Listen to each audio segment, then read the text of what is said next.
नमस्कार, आप देख रहे न्यूज 24। मैं हूं वंदना झा। 2004 पाई और उस पर बैठे किसानों से यूपी के हालात की चर्चा। ये कांग्रेस का यूपी में अपनी हालत सुधारने का नया दाव था। इसलिए राहुल गांधी का भी खाटी अवतार देखने को मिला।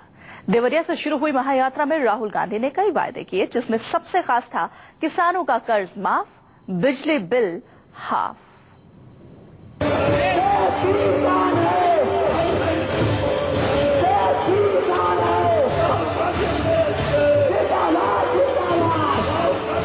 ये राहुल की खाटी पॉलिटिक्स है, जिसमें बस यात्रा है,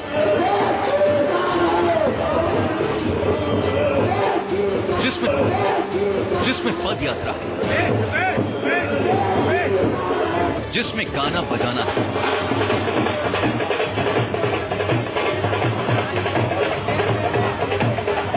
जिसमें दलितों के घर खाना पीना है,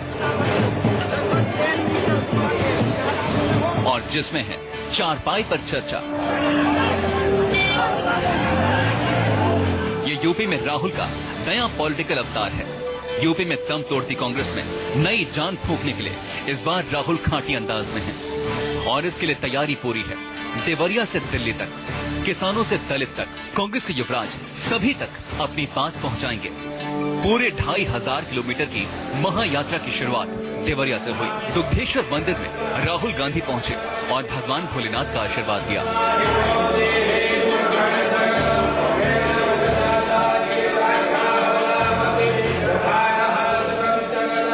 बटुकों के मंत्रोच्चारण के बीच राहुल गांधी ने शिव शंकर का अभिषेक किया, पुजारियों को प्रणाम किया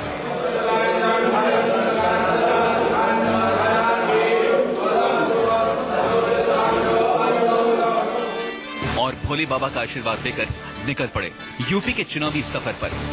मंदिर में राहुल को देखने के लिए भीड़ उमड़ पड़ी। सबको हाथ हिलाकर अभिवादन किया, एक छोटे बच्चे को प्यार से सहलाया और फिर आगे के सफर में बस में सवार हो गए।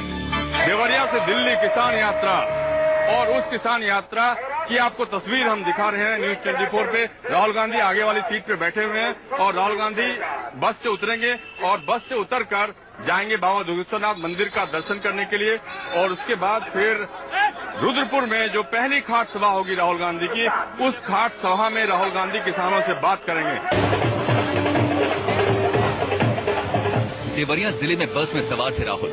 ढोल लगाड़ों के थाप पर कार्यकर्ता झूम रहे थे। गली गली में राहुल पहुंचे, सभी से कांग्रेस में भरोसा दिलाने की अपील की। बार बार कहा कांग्रेस सत्ता में आएगी और किसानों का कर्ज माफ और बिजली बिल हाफ कर देगी। जब हमारी सरकार थी 70,000 करोड़ रुपए हमने किसान का कर्ज माफ किया था, आपको याद हो। जब हमारी सरकार थी हम एमएसपी को बढ़ाते रहते थे। मजदूरों की मदद हमने मनरेगा के माध्यम से किया और किसान की मदद हमने कर्जा माफ करके और एमएसपी बढ़ाकर किया। नीली जीन्स और सफेद कुर्ता पहनकर राहुल लोगों से सीधा संवाद कर रहे थे। एक किसान के घर पहुंचे, किसान मांग पत्र भरवाया जिस पर कर्ज राशि लिखी गई। ऐसा इसलिए था जिससे सत्ता में आने पर लोग कांग्रेस को उसका वादा याद दिला सकें। राहुल रास्ते भर घर घर जाकर बात कर रहे थे और बीच बीच में मोदी सरकार पर भी बरस रहे थे। उन्होंने कहा कि सत्ता में आने के बाद मोदी जी किसानों को भूल गए, हम किसानों की आवाज उन तक पहुंचाएंगे। 50,000 करोड़ रुपए से ज्यादा पिछले साल मोदी जी ने अपने बड़े बड़े उद्योगपति दोस्तों का माफ किया। ठीक है, आप माफ करना चाहते हैं, अमीर लोगों बड़े लोगों का कर्ज माफ करना चाहते हैं, आप कीजिए, मगर क्यों नहीं आप किसान का भी कर्ज माफ करें। राहुल कभी बस में तो कभी रोड पर चल रहे थे। किसानों से उनके हालात के बारे में पूछा, कई वादे किए। राहुल के इस अंदाज को देखकर कार्यकर्ताओं में जोश था।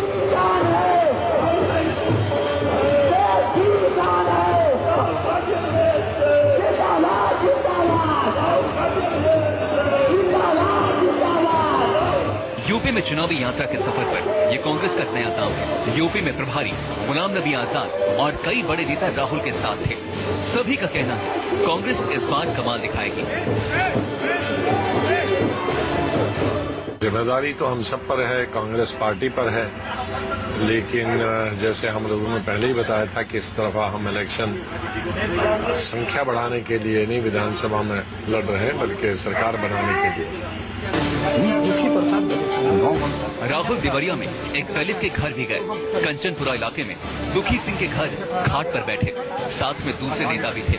चाय पी और दुखी सिंह का हालचाल पूछा, बिस्किट खाया, नमकीन खाए। दुखी सिंह राहुल को अपने दरवाजे पर देखकर खुश हो गए थे। क्या नाम है आपका? ये यात्रा कर रहे हैं कि थोड़ा हम मोदी जी को समझाएं कि इस देश में किसान भी लोग हैं। वो बड़े बड़े उद्योगपतियों का कर्ज माफ करते रहते हैं। पिछले साल 52,000 करोड़ रुपए माफ किया, तो हम उनको कहना चाहते हैं कि थोड़ा किसान का भी कर्ज माफ कर दें, कि आपका भी फायदा हो थोड़ा। क्या लगता है इसके बारे में? नहीं सर, बहुत बढ़िया रहा है सर, बहुत बढ़िया रहा है। अच्छी बात है। तो हमारी 2-3 मांगे हैं। एक तो किसान का कर्जा माफ हो, दूसरा जो MSP होती है वो बढ़ाई जाए। दाम होता है, मिनिमम सपोर्ट, जी सर, न्यूनतम। तीसरा आपने बात उठाई है कि जो ये बिजली के बिल आते हैं, जी सर, ये बहुत महंगे हैं। जी सर, महंगे हैं। सब्सिडी होनी चाहिए, जी सर, कम करना। जी सर। और कोई आपकी मांग है? हमारे यहाँ गन्ने की फसल जो समय शुगर मिल पहले देवरिया जिले में 17 मिल थी, आज एक मिल है, वो भी हाफ के चलती है। बड़ी मेहनत की। राहुल के इस खाटी अवतार को विरोधी दलों ने नौटंकी करार दिया। कुछ को लगा कि सिर्फ चारपाई से कुछ चमत्कार नहीं होने वाला। राहुल 2,500 किलोमीटर की इस महायात्रा में देवरिया से दिल्ली तक का सफर करेंगे और कांग्रेस के बंद के बाद लोगों तक पहुंचाएंगे।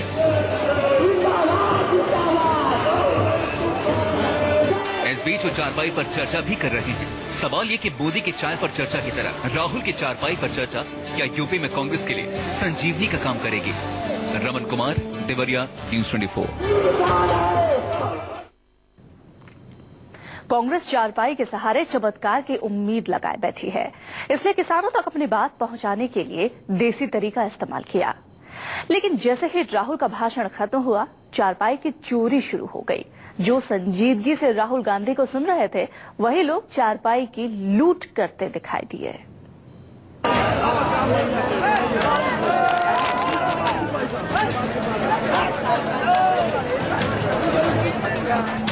ये राहुल के खाट पॉलिटिक्स के साइड इफेक्ट्स हैं।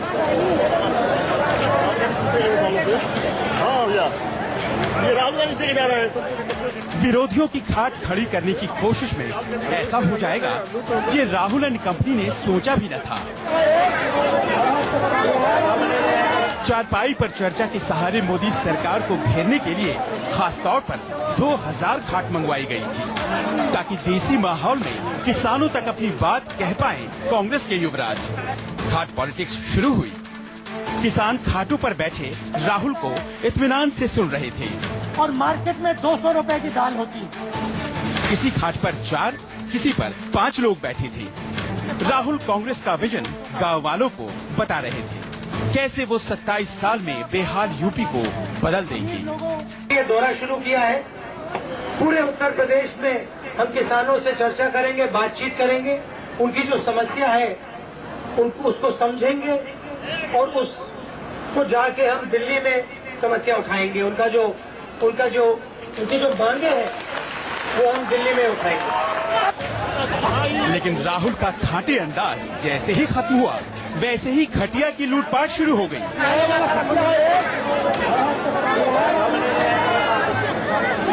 ऐसा लगा जैसे लोग बस इंतजार कर रहे थे राहुल बोलना बंद करें और वो खाट को अपने घर ले जा सके। फिर क्या था, कोई सिर पर लाद कर, कोई कंधे पर लाद कर, एक नहीं 2-2 खाट लेकर भागने लगा।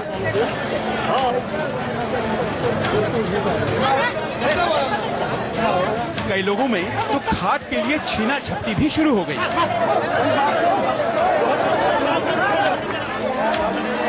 खाट ले जाने में महिलाएं भी पीछे नहीं थी। औरतें भी जमकर खाटों को उठाकर ले जा रही थी। बुजुर्ग, नौजवान सब खाट ले जाने में लगे थे। राहुल गांधी की खाट सभा के बाद इस इलाके के लोग खटिया लेके ही अपने घर जा रहे हैं। तो बताइए बाबा, कहाँ जा रहे हैं? अपने घर जा रहे हैं। घर जा रहे हैं। ये खटिया लेके जा रहे हैं? हाँ। राहुल गांधी ने दिया है। विधायक जी ने बोला था या राहुल गांधी ने बोला? नहीं, राहुल टोपे में। यहाँ के लोगों का कहना है कि जो लोग खाट लेके जा रहे हैं कि राहुल गांधी ने इनको कहा था कि इस कार्यक्रम के बाद वो खटिया लेके जा सकते हैं। लोगों से जब पूछा गया कि खाट क्यों ले जा रहे हैं तो बताया गया कि उनके लिए ही तो राहुल गांधी ने खाट भिजवाई है, अब घर ले जाकर इस पर आराम करेंगे। खटिया लेके चलेगा तो हमें रस्सी मिली है। क्या है? रस्सी है। अच्छा, इनके पास खटिया नहीं था तो रस्सी लेके जा रहे हैं, यानी कि सांप बिल्कुल जिनके पास जो हाथ लगा वही लेके वो जा रहे हैं। कुछ ऐसे भी मिले जो सिर पर खाट लादे हुए थे और राहुल गांधी का गुणगान कर रहे थे। उन्हें पता था कि राहुल ने क्या क्या बोला है। खटिया पॉलिटिक्स को दूसरे दलों ने घटिया पॉलिटिक्स करार दे दिया। कह दिया राहुल का चारपाई के सहारे सत्ता पर काबिज होने का ख्वाब अधूरा ही रह जाएगा। कांग्रेस का वजूद यूपी के अंदर खत्म हो चुका है। कोई भी ऐसा कारण नहीं है कि कांग्रेस को किसी भी प्रकार से जनता का समर्थन मिले। माननीय नरेंद्र मोदी जी के नेतृत्व में देश प्रगति के पथ पर आगे जा रहा है, विकास हो रहा है, भ्रष्टाचार खत्म हो रहा है, जिसकी इस देश को सबसे बड़ी आवश्यकता थी। राहुल गांधी महायात्रा में 233 विधानसभा में पहुंचेंगे और हर जगह खाट पर चर्चा करेंगे। लेकिन अब उन्हें ये भी सोचना होगा कि इंतजाम इस बार की तरह घटिया न हो, फिर से खटिया की लूटपाट न हो और कांग्रेस की खाट चर्चा का मजाक न बने। रमन कुमार, न्यूज़ 24, देवरिया। एक छोटे से ब्रेक के लिए यहाँ रुकते हैं। आप देखते रहिए न्यूज़ 24।